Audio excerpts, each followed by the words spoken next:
Le dimanche de la remise des diplômes de ma petite fille, mon fils est arrivé avec 2 billets d'avion à la main. Il les agitait comme si c'était des trophées. Classe affaires, Lyon-Rome, aller-retour, pour les parents de sa femme, 2800 € par personne. Il avait même réservé un hôtel 4 étoiles près du Colisée pour leur semaine entière. Ma belle-fille filmait avec son téléphone pendant que ses parents découvraient l'enveloppe Kraft dorée. Sa mère a mis la main sur la bouche, les yeux brillants. Son père a serré mon fils dans ses bras comme s'il était son propre sang. Tout le monde applaudissait autour de la table. Et moi, assise au bout du canapé, avec mon sac à main posé sur les genoux, j'attendais. Mon fils s'est retourné vers moi avec ce sourire qu'il réservait aux obligations. Il a fouillé dans la poche de sa veste et en a sorti une enveloppe blanche, froissée, le coin légèrement déchiré. « Tiens, maman, pour toi. » J'ai ouvert. C'était une carte cadeau Fnac, 15 €. Je n'ai rien dit. J'ai refermé l'enveloppe et je l'ai posée sur mes genoux à côté de mon sac. Dehors, je souriais. Dedans, quelque chose s'est cassé sans bruit. Je m'appelle Michel. J'ai 67 ans. Je suis née à Bron, dans la banlieue de Lyon, dans un appartement de 3 pièces où nous étions 5. J'ai passé ma carrière comme assistante sociale dans le 9e arrondissement, à écouter des vies abîmées, à remplir des dossiers CAF, à tenir la main de femmes seules avec des enfants et pas d'argent. Je savais ce que c'était, la pauvreté tranquille. Je l'avais vue de près. Je l'avais parfois vécue aussi, après le départ de mon mari, quand mon fils Laurent avait 9 ans et que j'avais dû jongler entre mon salaire, la cantine scolaire et les factures EDF. Son père est parti avec une collègue de travail. Pas de violence, pas de cris. Juste une valise un matin et un silence qui a duré des années. Laurent ne l'a presque plus revu. C'est moi qui ai tout porté. Les rendez-vous chez l'orthodontiste, les séjours linguistiques en Angleterre payés en 3 fois, les nuits à attendre qu'il rentre pendant son adolescence avec ce nœud dans la gorge que connaissent toutes les mères seules. Je n'avais pas d'aide, pas de famille proche, pas de réseau. Juste mon travail, ma volonté et l'amour que j'avais pour ce garçon. Mais avant de continuer, vérifiez si vous êtes déjà abonné à la chaîne et dites-nous dans les commentaires de quelle ville ou quel pays vous nous regardez. Cela nous touche beaucoup de savoir jusqu'où nos histoires arrivent. Ce déjeuner n'était pas une surprise. C'était simplement la confirmation de ce que je ressentais depuis que Sophie était entrée dans notre vie. Depuis le début, elle avait organisé le territoire avec méthode. Les fêtes de Noël se passaient chez ses parents à Grenoble. Les vacances d'été aussi. Les décisions importantes se prenaient après consultation de sa mère, jamais de la mienne. Et moi, je m'étais effacée progressivement, comme on le fait quand on ne veut pas créer de problème, quand on préfère la paix à la vérité, jusqu'à ce dimanche où la vérité s'était posée sur mes genoux dans une enveloppe froissée à 15 €. Je suis rentrée chez moi plus tôt. J'ai dit que j'étais fatiguée, ce qui n'était pas tout à fait faux. Il y a une fatigue qui ne vient pas du corps. Elle vient de comprendre trop clairement ce qu'on avait refusé de voir. Je me suis assise dans mon fauteuil près de la fenêtre qui donne sur la rue Garibaldi. La carte cadeau était toujours dans ma main. Je l'ai posée sur la table basse. Je l'ai regardée longtemps sans la toucher. Ce n'était pas l'argent qui me blessait. 15 €, 2800 €, ce n'était pas une question de comptabilité. C'était une question de regard, de la valeur qu'on m'accordait. Il avait choisi, en public, devant tout le monde, de montrer sans ambiguïté où j'étais placée dans sa hiérarchie affective. Et cette place, c'était le bas du tableau. Les jours suivants, j'ai continué à travailler. J'étais à la retraite depuis 2 ans, mais j'accompagnais encore des dossiers bénévolement pour une association d'aide aux familles dans le 8e.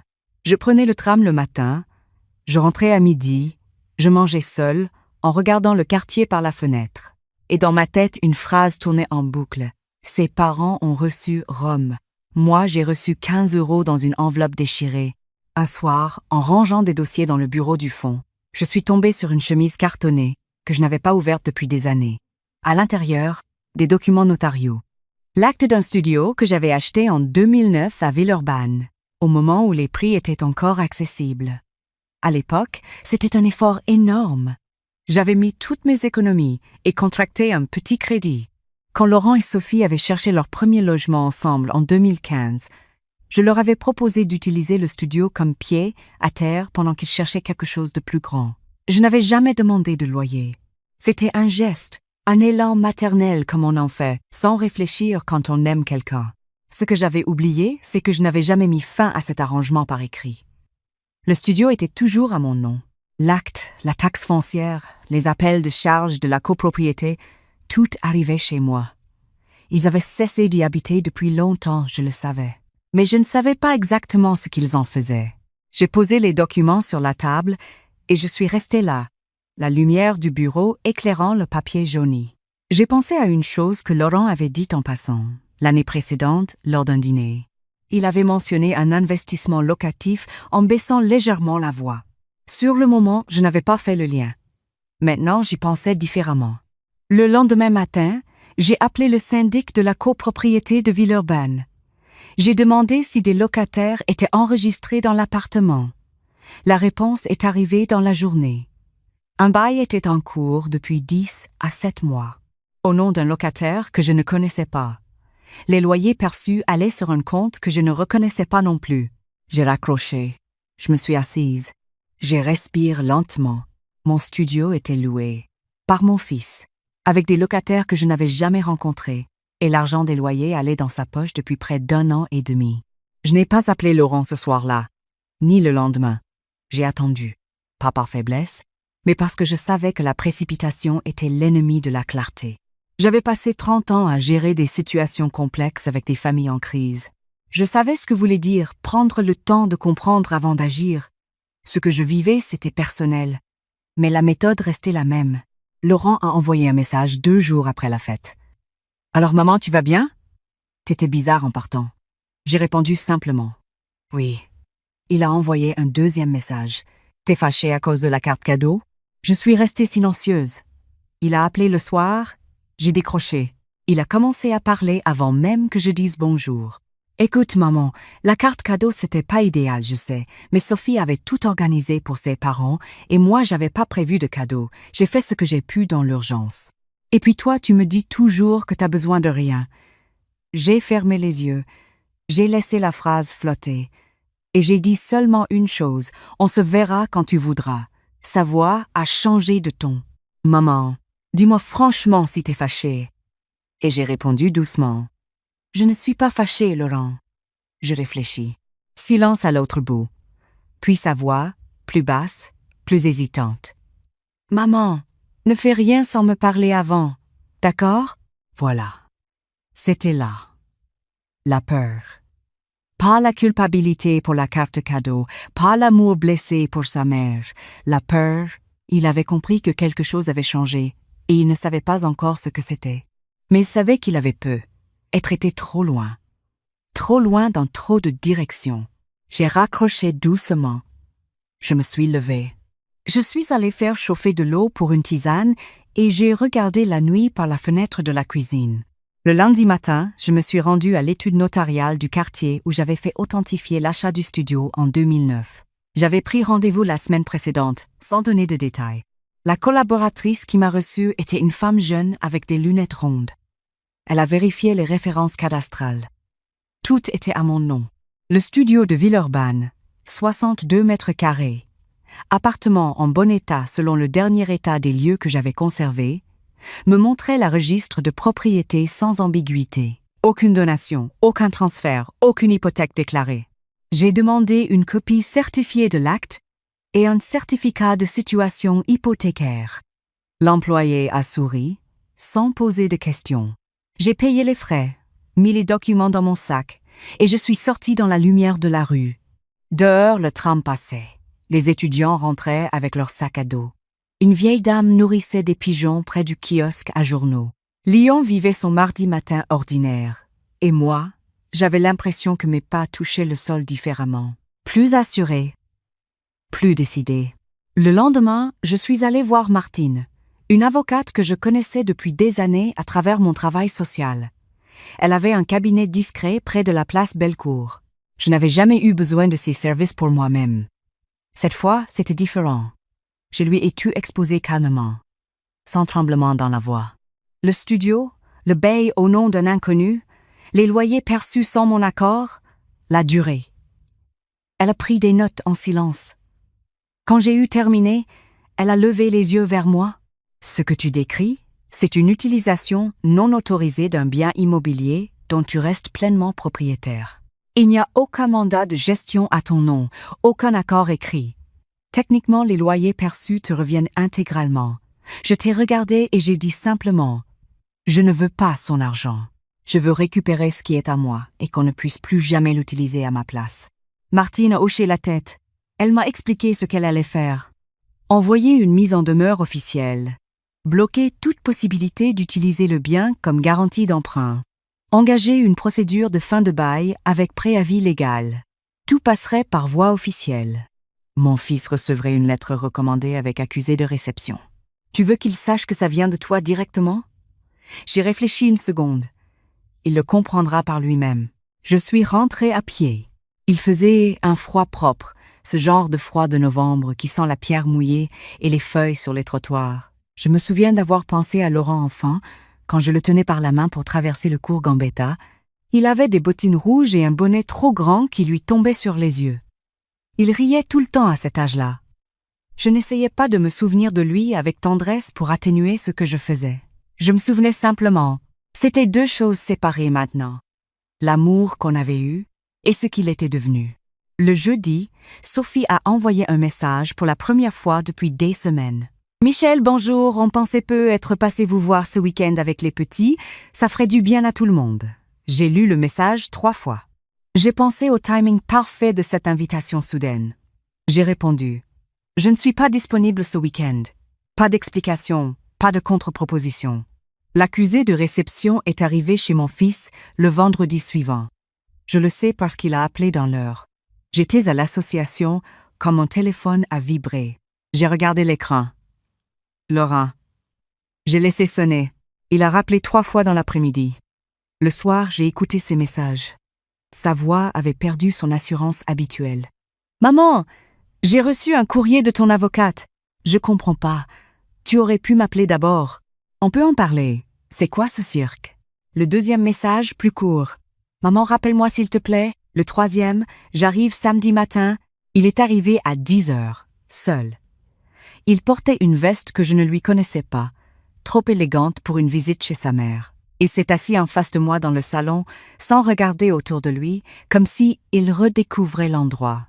Il a posé ses mains à plat sur ses cuisses et a commencé d'une voix qu'il voulait raisonnable. « Maman, pourquoi t'as pas parlé directement? On aurait réglé ça entre nous. J'ai posé ma tasse de café sur la table. Nous en parlons. » Il a soufflé. C'est pas la même chose.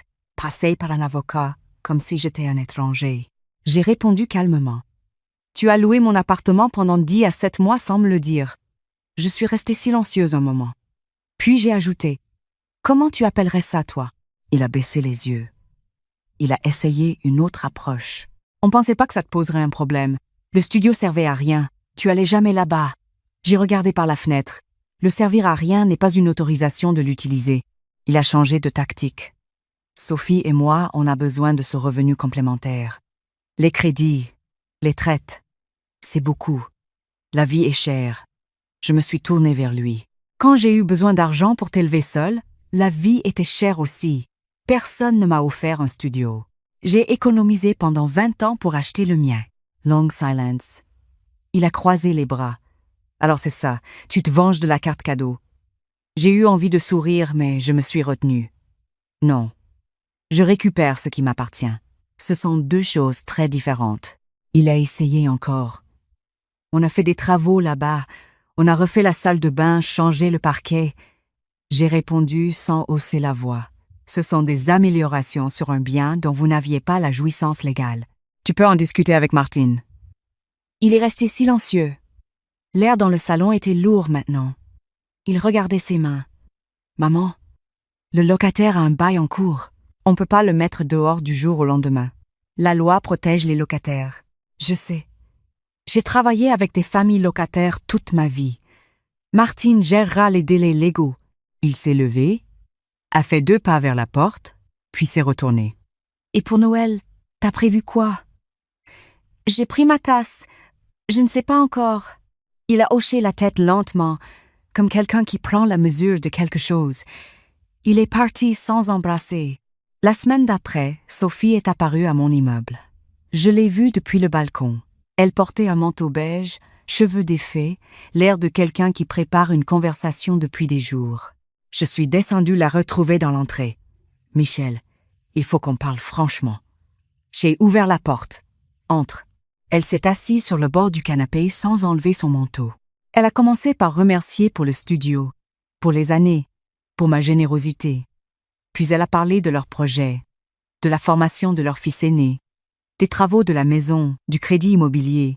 Elle essayait d'envelopper la situation dans du vocabulaire familial, chaleureux, et elle a terminé par « Vous voulez un loyer? On peut en discuter. » Rétrospectivement, bien sûr. J'ai attendu qu'elle finisse. Puis j'ai répondu « Je ne veux pas de loyer rétroactif. Je veux récupérer mon bien dans les délais prévus par la loi, et que ça s'arrête là. » Elle a changé de visage. « Mais les travaux qu'on a faits, les meubles qu'on a achetés, je les regardais. Vous avez amélioré un bien qui ne vous appartenait pas, sans me demander. » Elle a tenté une dernière ouverture. « Vous auriez pu nous dire que ça vous posait problème avant d'appeler un avocat. » J'ai répondu posément. « J'aurais pu. Vous auriez pu me parler avant de louer mon appartement. » Elle est partie en serrant son sac contre elle. Ses talons ont claqué sur les marches. La porte de l'immeuble a résonné dans le couloir. Je suis remontée chez moi, j'ai refermé ma porte, j'ai mis la bouilloire en marche. Je me suis rendu compte que je n'avais pas tremblé une seule fois. Ce fut cette semaine-là que j'ai décidé de faire autre chose. Je suis allée voir un notaire différent, dans le 3e arrondissement, que je ne connaissais pas personnellement. Je lui ai apporté tous mes documents patrimoniaux, les placements, le livret A, l'assurance vie, le studio, le petit héritage de ma mère transformé en pelle depuis 15 ans. J'ai dit que je voulais mettre de l'ordre dans mes affaires. Il a ouvert un grand cahier et m'a regardé par-dessus ses lunettes. « Pour prévoir l'avenir? » « Oui. Et pour être sûr que rien n'ira là où je ne voudrais pas qu'il aille, j'ai modifié le bénéficiaire de mon assurance vie. J'ai désigné l'association Famille solidaire de Lyon, avec laquelle je travaillais en bénévole depuis 2 ans.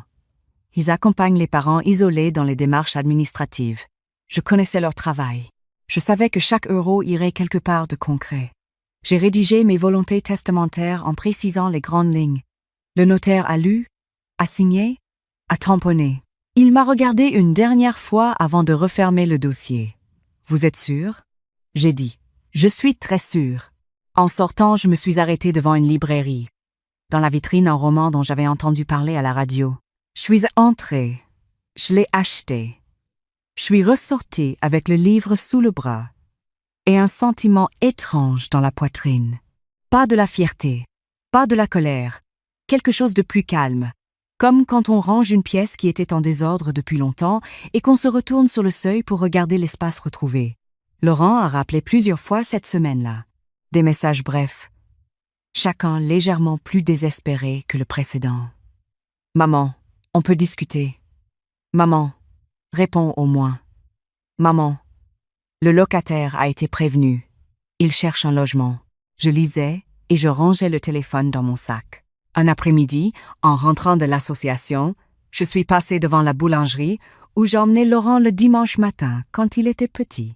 La patronne a changé depuis, mais l'odeur du pain chaud est la même. Je me suis souvenue de lui, 6 ans, tenant son croissant avec les 2 mains pour ne pas le casser. Il riait facilement à cet âge-là. Il demandait pourquoi le ciel était bleu et pourquoi les fourmis ne tombaient pas. Est-ce que ces souvenirs-là m'appartenaient encore? Oui, ils m'appartenaient. La douleur d'aujourd'hui ne les effaçait pas. Ce samedi, ma voisine Françoise m'a proposé de l'accompagner au marché de la Croix-Rousse. Nous y allions parfois ensemble depuis que nos maris nous avaient quittés. Elle par décès, moi par choix délibéré du sien. Nous avons marché lentement entre les étals de légumes et de fromage, les sachets d'épices et les plants de basilic. Elle ne m'a pas demandé ce qui se passait. Elle m'a juste parlé d'un livre qu'elle lisait, d'une émission qu'elle avait vue la veille, d'une recette de gratin dauphinois qu'elle voulait tester. Et ce silence sur ce qui me pesait était exactement ce dont j'avais besoin. En rentrant, j'ai acheté des fleurs au dernier étal. Des pivoines roses, pas chères, dans un vieux papier journal.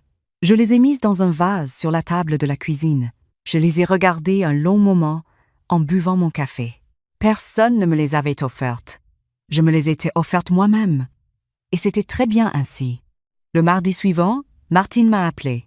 Le locataire avait accepté de partir fin janvier dans le cadre d'un accord amiable avec accompagnement à la recherche d'un nouveau logement. Mon fils avait cessé d'envoyer des messages à son cabinet. La situation se réglait dans le calme et la légalité.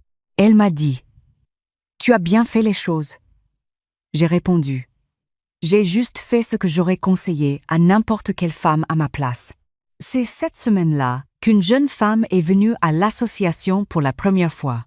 Elle s'appelait Anaïs, 26 ans, seule avec un fils de 2 ans, sans emploi depuis la fin de son contrat, cherchant à comprendre ses droits à la CAF et au logement social.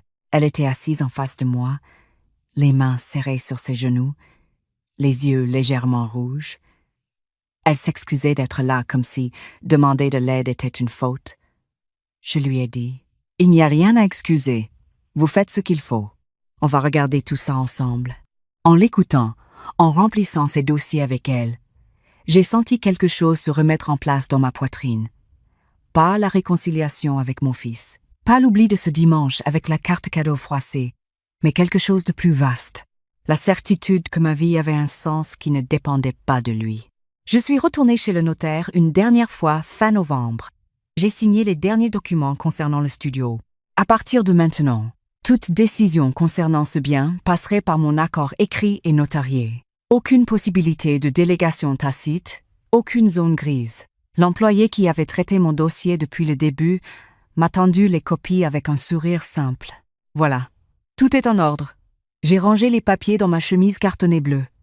Merci. Tout est en ordre en effet. Début décembre, Laurent est réapparu, seul encore. Il n'a pas annoncé sa visite. Je revenais de l'association quand je l'ai vu assis sur le banc de l'entrée de l'immeuble, dans son manteau sombre, les coudes sur les genoux. Il avait l'air fatigué. Vieilli d'une certaine façon. Quand il m'a vu arriver, il s'est levé. Je l'ai regardé sans sourire, mais sans dureté non plus. « Tu veux monter ?» Il a hoché la tête. Il s'est assis dans le salon. Je lui ai fait un café sans lui demander s'il en voulait. Il a mis du sucre, a tourné sa cuillère lentement. Puis il a dit, les yeux baissés sur sa tasse. Je me suis comporté comme un idiot depuis des années. La carte cadeau, c'était symptomatique. C'est pas une surprise si tu l'as pris comme ça. J'ai attendu. Il a continué. Le studio, j'avais pas le droit. Je le savais. On se disait que t'allais pas t'en apercevoir, et puis on s'est habitué. C'est pas une excuse. J'ai bu mon café. Tu as raison. C'est pas une excuse. Il a levé les yeux. Est-ce que c'est réparable? J'ai réfléchi avant de répondre. Je ne sais pas encore si c'est la bonne question. La question c'est plutôt comment tu veux vivre désormais? Il n'a pas compris tout de suite. Il a froncé les sourcils. Ce que je veux dire, c'est que je ne peux pas te redonner une relation si c'est pour revivre la même chose. Ça prend du temps et ça se construit autrement. Il a hoché la tête lentement. Et moi pendant ce temps? J'ai répondu. Toi tu vis ta vie, et moi je vis la mienne. Il est resté encore une demi-heure. On n'a pas parlé de réconciliation ni de pardon. On a parlé de choses simples. Son fils aîné, qui entrait en 6e, une exposition qu'il avait vue. La conversation était encore maladroite, comme deux personnes qui réapprennent à marcher dans le même couloir, sans se heurter. Quand il est parti, il m'a embrassé sur la joue. C'était la première fois depuis longtemps que ce geste ne ressemblait pas à une formalité. J'ai refermé la porte. Je me suis appuyé contre elle quelques secondes. Ce n'était pas de la joie. Ce n'était pas non plus de la tristesse. C'était quelque chose de plus neutre et de plus honnête que les deux. La vérité nue d'une relation qui devait soit se reconstruire sur des bases différentes, soit ne pas se reconstruire du tout. Et les deux étaient possibles. Et les deux étaient acceptables. Les semaines qui ont suivi ont été calmes. Je me suis mise à marcher davantage. Je prenais le tram jusqu'au Brotteau et je rentrais à pied par les quais du Rhône. En décembre, le fleuve est gris et solennel. Les joggers passaient. Les couples se tenaient par la main. Des familles poussaient des poussettes. Et moi, j'avais mon manteau bleu marine et mes écouteurs avec une vieille émission de France Culture que j'avais mise en pause pendant des mois faute de concentration. Maintenant, je pouvais écouter à nouveau. J'ai aussi repris la lecture. Je lisais le soir dans mon fauteuil, les pieds sous une couverture, avec une tisane sur la table d'appoint. Des romans, des essais, un livre sur les femmes de la Résistance que j'avais depuis 2 ans sans l'avoir ouvert. Je dormais mieux. Pas parce que tout était résolu, mais parce que j'avais arrêté de me battre contre moi-même. Noël est arrivé. Je n'ai pas été chez Laurent. Je me suis organisée différemment. J'ai invité Françoise et 2 collègues de l'association à dîner. J'ai préparé un poulet rôti aux herbes, une tarte aux pommes, un plateau de fromage acheté chez le crémier du quartier. On a mis des bougies sur la table. On a parlé jusqu'à minuit passé. En rangeant la cuisine après leur départ, j'ai réalisé que c'était le premier Noël depuis des années où je n'avais pas attendu que quelqu'un pense à moi. Début janvier, le locataire du studio a quitté l'appartement dans les délais convenus. Martine m'a transmis les clés par courrier recommandé. Je suis allée voir l'appartement un samedi matin. 62 mètres carrés, propre, les murs repeints en blanc, le parquet refait. En effet, j'ai marché lentement dans chaque pièce. Par la fenêtre de la chambre, on voyait les toits de Villeurbanne et au loin les antennes de la colline. J'ai ouvert la fenêtre. L'air froid de janvier est entré. J'ai respiré longuement. Ce bien était à moi. Comme mon nom, comme mes choix, comme les 30 ans que j'avais donnés à mon métier, comme les nuits à attendre que mon fils rentre sain et sauf. Tout ça m'appartenait. Et personne ne pouvait me l'enlever. Pas même lui. Au retour, dans le tram, une dame âgée s'est assise à côté de moi. Elle avait un cabas à carreaux et des gants en laine. Elle regardait par la fenêtre avec cet air de quelqu'un qui n'attend rien de particulier mais qui trouve ça bien d'être là quand même. Je l'ai regardée sans qu'elle le sache. Et j'ai pensé que c'était ça aussi. Vieillir avec dignité. Ne pas attendre de reconnaissance. Ne pas mendier de place. Juste être là, bien dans sa peau, en sachant exactement ce qu'on vaut. Le studio est maintenant géré par une agence immobilière de Villeurbanne. Un jeune couple de professeurs s'y installe fin février. Ils m'ont écrit un mail pour me remercier. Pour me dire que l'appartement était lumineux et bien placé. J'ai répondu brièvement. Bonne installation. Un matin, en triant de vieux papiers dans le bureau, je suis tombée sur une photo. Laurent avait peu. Être 8 ans. On était à la plage des Dombes, l'été. Il portait un maillot de bain rouge et il courait vers l'eau en regardant en arrière vers moi avec ce grand sourire. J'avais pris la photo avec un appareil jetable. J'avais les yeux plissés à cause du soleil. Je me souviens de ce jour. Je me souviens de la chaleur et du pique-nique sur la serviette et du bruit des autres enfants autour. Je me souviens de penser à ce moment précis que j'étais heureuse. J'ai posé la photo sur le bureau. Je ne l'ai pas rangée dans une boîte. Je l'ai laissée là, visible. Pas pour me faire du mal, pas pour idéaliser ce qui avait été, mais parce que ce bonheur-là aussi avait existé et qu'il m'appartenait au même titre que le reste. Les bonnes années et les mauvaises, les sacrifices et les trahisons, la mère que j'avais été et la femme que j'étais en train de redevenir. Un mardi de la semaine passée, en quittant l'association en fin d'après-midi, j'ai vu Anaïs dans le couloir. Elle avait repris des couleurs. Elle m'a dit que son dossier CAF avait été validé, qu'elle avait une réponse positive pour un logement en mars. Elle avait recommencé à chercher du travail. Elle souriait sans s'excuser. Je lui ai dit « C'est bien. Continuez comme ça. » Elle a répondu « Merci à vous, vraiment. » Et j'ai pensé que cette phrase-là valait toutes les enveloppes du monde. Je ne sais pas ce que Laurent et moi allons devenir. Il envoie des nouvelles de temps en temps, des messages courts, des photos des enfants. Je réponds. Pas toujours le même jour, mais je réponds. Nous avons un déjeuner prévu pour le mois prochain. Je suis curieuse de voir comment ça se passera. Pas impatiente, juste curieuse. Ce que je sais, c'est que je ne suis plus la mère qui attend au bout du canapé avec son sac à main.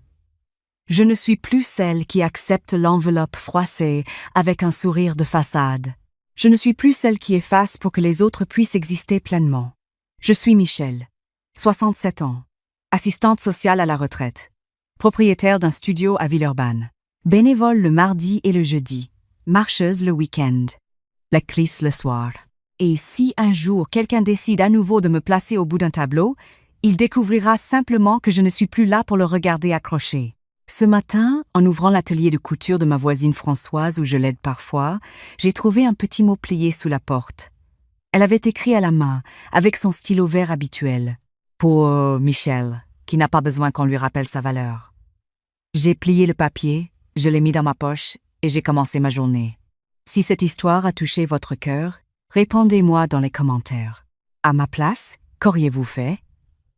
Et n'oubliez pas de regarder la prochaine vidéo qui apparaît sur votre écran. Elle vous réserve une suite que vous n'attendez pas.